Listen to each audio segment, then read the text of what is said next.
Hi and welcome to Bold Baking Basics. This is where we get stuck into the fundamentals of baking. These videos are all about getting you to bake with confidence anytime, anywhere. Right now I'm going to show you how to make homemade ladyfingers because I don't know about you, but I find them really hard to find in the store, but they are so simple to make at home. As always, the recipe can be found on biggerbolderbaking.com along with all of my other basics videos. Okay, let's get started in a nice big bowl. So go ahead and add in your egg yolks and sugar. And then just whisk these two ingredients together. So just mix them up by hand until they're kind of light and fluffy and pale in color, just like this. I'm going to set this aside and we're going to whip up our egg whites. So to whip up my egg whites, I'm using my stand mixer, but you can also use an electric hand mixer. Now I'm just going to pour my egg whites in here. It's always best if they're at room temperature because they whip up so much better. And then I'm going to turn it on to a medium speed and just whip them up until they get nice and thick. So it just takes a minute or two, and when they get nice and thick like this, we're slowly going to stream in our sugar.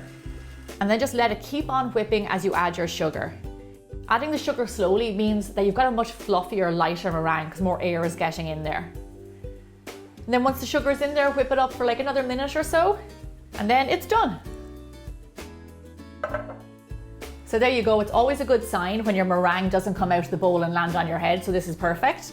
So all I'm going to do is take a big spoonful of meringue into my egg yolk mix and then gently fold it in. Now, traditionally you would do this with a metal spoon, and I'll tell you why. It has a really thin edge and it cuts through the egg whites so much better, and it doesn't knock out all that lovely air that you created. Once it's loosened up a little, go and add the rest of your egg whites and then just gently fold together. So this is perfect. We still have some lumps of egg whites. That's grand. Our next step is to sieve over our flour. Now you want to make sure you sieve it so it's really lovely and fine. So then just go ahead and tap that all in. So my rule about sifting is I generally do it when I'm trying to incorporate air into a recipe or when I'm working with cocoa powder or powdered sugar, because those guys are notorious for having lumps. Now again, with your metal spoon, just go ahead and fold in the flour until it's just combined. So if you wanted to substitute the flour in this recipe, you could use a gluten-free flour or you could even use an almond flour. Also, unfortunately, in this recipe, you can't substitute the eggs because they're one of the main ingredients. Lovely, like I said, just lightly fold it until it comes together. This is perfect. We don't want to overmix it because we don't want to knock out all that lovely air that we created. So now I'm going to get this into a piping bag. So as you can see, I didn't use a nozzle. All you have to do is snip the end of your piping bag. So here I have my tray lined with parchment paper. I'm ready to go. So now what you want to do here is just pipe some fingers that are around 3.5 inches long. Put a bit of pressure on the piping bag so your lady fingers have a nice thickness to them. Just go ahead, 3.5 inches long, and keep going.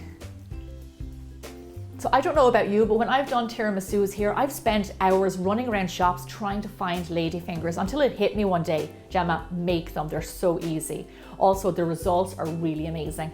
So there you go, it makes around 30 lady fingers, so that is more than enough to make one of my tiramisus. Now these guys are ready for the oven. Bake them at 375 degrees Fahrenheit or 190 degrees Celsius for roughly 15 minutes. So our little lady fingers take no time at all to bake. They're such a small, light little cookie that they don't need much. And then just look at how beautiful they are. Even better than store-bought.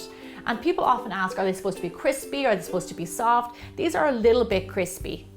You can see they're kind of a dry cookie, a little bit crisp. These are perfect for making tiramisus. Now, the thing about these is that you can make them a day, even 2 days in advance, because these are best when they're a tiny bit stale, because they'll soak up all that liquid for a tiramisu or whatever you're using them for so much better. So you can use these ladyfingers in my tiramisu recipes, my coffee one or even my berry one. Or you can even dust them with some powdered sugar and enjoy them with a cup of coffee. So there you go, now you know how to make homemade ladyfingers, another fantastic recipe for your arsenal. Make sure you check out biggerbolderbaking.com for all of my other basics recipes, and I'll see you back here really soon for more bigger, bolder baking.